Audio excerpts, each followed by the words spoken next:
Hello everyone, welcome back to Vidyalaya. आज के इस वीडियो में हम बात करेंगे द डिफरेंस मेथड की। ठीक है, इससे पहले हमने काम किया हुआ है C plus I S method पे, तो काफ़ी काम किया हुआ है उस पर, और उससे रिलेटेड जितनी सीरीज थी वो सारी डिस्कस कर चुके हैं। आज हमारा जो टॉपिक है वो है द डिफरेंस मेथड, यानी कि कुछ जो इनफाइनाइट सीरीज हैं या कुछ ट्रिग्नोमेट्रिक सीरीज हैं वो difference of two particular terms के बेसिस पे हम उनको सॉल्व कर सकते हैं। यानी कि हम क्या कर सकते हैं, उसमें किसी एक पर्टिकुलर टर्म को उठाया, उसको क्या करना है, आपने दो टर्म्स में कन्वर्ट करना है और उनके बीच में साइन क्या होगा, माइनस का होगा। वही काम हम यहाँ करने जा रहे हैं। ठीक है, चलिए स्टार्ट करते हैं। तो एक क्वेश्चन से इसको समझते हैं कि आपने किस तरह से इसके साथ डील करनी है। ठीक, चलिए जी, सम द सीरीज। क्वेश्चन है सम द सीरीज। ठीक, तो इसमें इनफाइनाइट टर्म्स हैं, लेकिन आपका कितने टर्म्स का सम करना है ये क्वेश्चन हमें बताएगा। तो देख लेते हैं जरा। ये है sec theta, sec two theta plus sec two theta और sec three theta plus and so on. तो हमें सम करना है इस बार एन टर्म्स का। कहाँ तक का सम करना है? एन टर्म्स तक का सम करना है। ठीक है, अब क्या करना होता है, सबसे पहले ये ध्यान देना है आपने कि यहां से आप nth टर्म बनाना सीख लो पहले। तो nth टर्म कैसे बनाएंगे, यानी इस पूरी सीरीज में nth टर्म कैसे बनाएंगे हम बताओ। फर्स्ट टर्म ये है ना, ये सेकंड टर्म है, ऐसी थर्ड टर्म। तो फर्स्ट टर्म में क्या यूज हो रहा है, सेक तो यूज हो रहा है, करेक्ट, लेकिन सेक थीटा यूज हुआ, यानी वन थीटा और टू थीटा यूज हो रहा है। ऐसे यहाँ टू थीटा और थ्री थीटा, यानी पहली टर्म में वन थीटा और एक से एक ज्यादा थीटा यूज हो रहा है, दूसरी टर्म में टू थीटा और उससे एक ज्यादा थीटा यूज हो रहा है। तो यही यहाँ पे nth टर्म में क्या होगा, एन थीटा यूज होगा, एक होगा सेक एन प्लस वन थीटा। ठीक है, ये nth टर्म बन गई।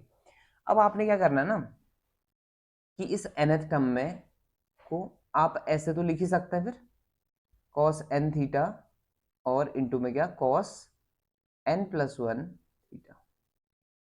ठीक, अब जब भी आपको इस तरह की टर्म्स दिखाई दे तो पहले ये समझना है कि ये जो दोनों का डिफरेंस है वो क्या आ रहा है, यानी n plus one into theta और एन थीटा का डिफरेंस क्या आ रहा है वो देखो जरा। यह n theta plus theta minus n theta, तो आपको फाइनली क्या मिला, थीटा मिला। तो आप क्या करेंगे, जब भी अपॉन में डिनोमिनेटर में कॉस कॉस दिखाई दे तो आप क्या करना है कि आपका डिफरेंस ऑफ इन दोनों के एंगल के बीच का जो डिफरेंस था ना, उतना एंगल आपने साइन थीटा का रख देना है। यानी अपनी तरफ से आपने साइन थीटा से मल्टीप्लाई कर लिया और डिवाइड कर लिया, करेक्ट। और साथ में ये टर्म तो आपका रहेगी जैसी थी वैसी। ठीक है, यहां तक समझ आ गया होगा। हमने कुछ नया नहीं किया इसमें, सिर्फ क्या किया, साइन थीटा से मल्टीप्लाई और डिवाइड कर दिया। ये कौन सी टर्म चल रही है, आपका nth टर्म चल रही है, करेक्ट। अब आगे बढ़ते हैं। तो इस nth टर्म को अब difference of two different term के फॉर्म में लिखते हैं, जरा कैसे दिखाई देती है। वन अपॉन कितना, साइन थीटा ऐसी रहा, ऊपर वाले साइन थीटा को थोड़ा सा तोड़ मरोड़ के लिखा जा रहा है, इसको लिखा जा रहा है आपका n plus one theta minus n theta. अभी थोड़ी देर पहले चेक किया था हमने, इसका सॉल्यूशन वही आ रहा है, कौन, थीटा के इक्वली आ रहा है ना। तो ये चीज आपका फिर से डिनोमिनेटर जैसा था वैसे ही उतार दिया गया। ठीक है, क्लियर यहाँ तक। अब न्यूमरेटर को फिर चेक करो। न्यूमरेटर को आप देखते हैं तो न्यूमरेटर में क्या दिखाई दे रहा है आपको, ये a की तरह है, ये b की तरह है, तो a माइनस बी। तो टी एन इक्वल टू क्या बन जाएगा, वन अपॉन साइन थीटा, ऐसे छोड़ दो, और ऊपर बचता है साइन a माइनस बी का फॉर्मूला लगा दो। तो साइन a माइनस बी का फॉर्मूला क्या हो जाएगा, n plus one into theta, और ये cos n theta minus cos n plus one theta और साइन एन थीटा। डन। और पूरे के अपॉन में जो डिनोमिनेटर है ना उसको डिस्ट्रीब्यूट कर दिया मैंने साइन के अकॉर्डिंग, तो ये बन गया एन थीटा और इंटू में कौन, cos n plus one theta. और यहाँ आप चेक करेंगे तो ये फिर अगेन कॉस एन थीटा, और यहाँ आपका आ जाएगा cos n plus one theta. ठीक, इतना होने के बाद आप क्या करेंगे, ये जो टर्म दिख रहा है साइन एन थीटा, ये तो सेफ है, लेकिन कॉस एन थीटा से cos n theta cancel out हो जाएगा। यहाँ आपका cos n plus one theta से cos n plus one theta cancel out हो जाएगा। ठीक है, इतना होने के बाद आपका ये जो टर्म है कुछ इस तरह से दिखाई देगा। साइन अपॉन कॉस क्या होता है, टेन, और ये एन प्लस वन थीटा। ठीक, और दूसरा टर्म क्या बन गया हमारा, टेन एन थीटा बन गया। ठीक है, यहाँ तक कोई प्रॉब्लम नहीं है। तो ये तो था आपका टी एन था ये। ठीक, अब आपने ध्यान देना है कि अब इस टी एन की मदद से ना मैं सारे टर्म गेन कर सकता हूँ। सारे टर्म कौन से थे वो देखो, ये जो चीज दिख रही है आपको फर्स्ट वाली, ये क्या था, फर्स्ट टर्म थी। ये कौन था, ये सेकंड टर्म थी, एंड सो ऑन। ऐसे टर्म्स थे ना हमारे पास कई सारे। तो मैं T1 बनाने जा रहा हूँ यहाँ पे, ठीक है। T1 क्या बनेगा बताओ, n की जगह आपने क्या पुट करना है, 1 पुट करना है, तो 1 अपॉन साइन थीटा तो जैसा था वैसे ही रहने वाला, ठीक है। ये क्या बन जाएगा, tan two theta minus tan theta बन जाएगा, क्योंकि n की जगह क्या पुट कर दिया गया है 1।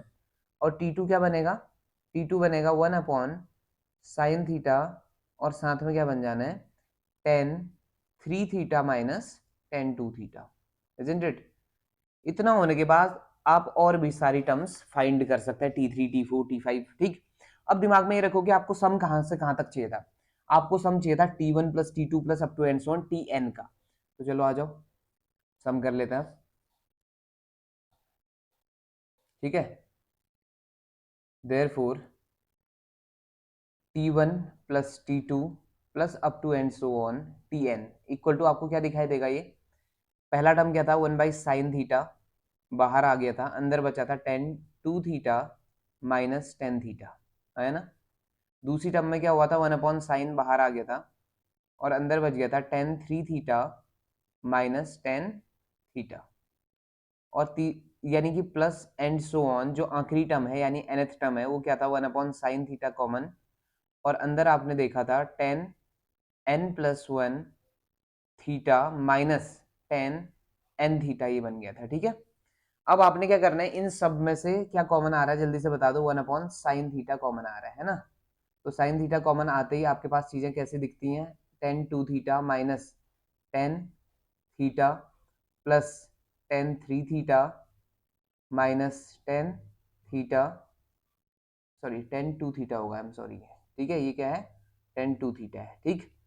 फिर अगला टर्म क्या आ जाएगा, प्लस ऐसे चलते जाएंगे आप इनफाइनाइट, यानी कि nth टर्म को उठाओ। अब nth टर्म क्या आएगी, ten n plus one theta minus ten n theta, ठीक है। इतना यहाँ तक समझ आ गया होगा।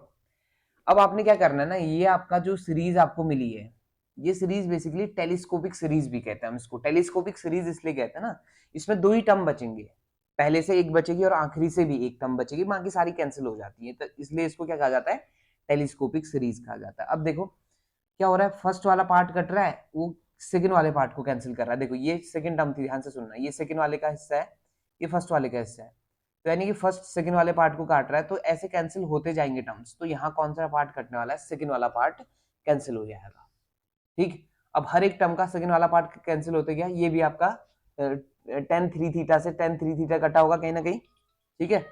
और साथ में जो टेन एन थीटा है, ये कहीं ना कहीं इस टेन एन थीटा से कैंसिल हुआ होगा, तो हमारे पास दो टर्म बचती हैं ऐसे केस में, ठीक। वो दो टर्म कौन कौन सी हैं वो देख लेते हैं। ये क्या जाएगा, 1/sin थीटा बाहर, अंदर आपका जो दो टर्म बची है उनको देखो। एक टर्म बची है आपका ten n plus one theta, और दूसरी टर्म बची है टेन थीटा। यही आपका फाइनल आंसर हो जाएगा, यानी यही आपका क्या है, उस सीरीज का इनफाइनाइट नहीं, एन टर्म्स का सम है।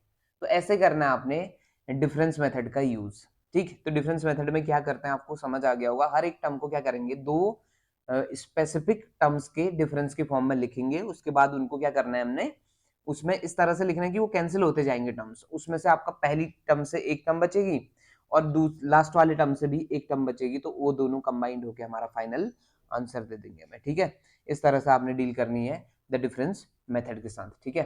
आई होप आपको ये वीडियो पसंद आया होगा। अगर वीडियो पसंद है तो please like share and subscribe. आपसे मिलेंगे नेक्स्ट वीडियो में। Thank you for watching.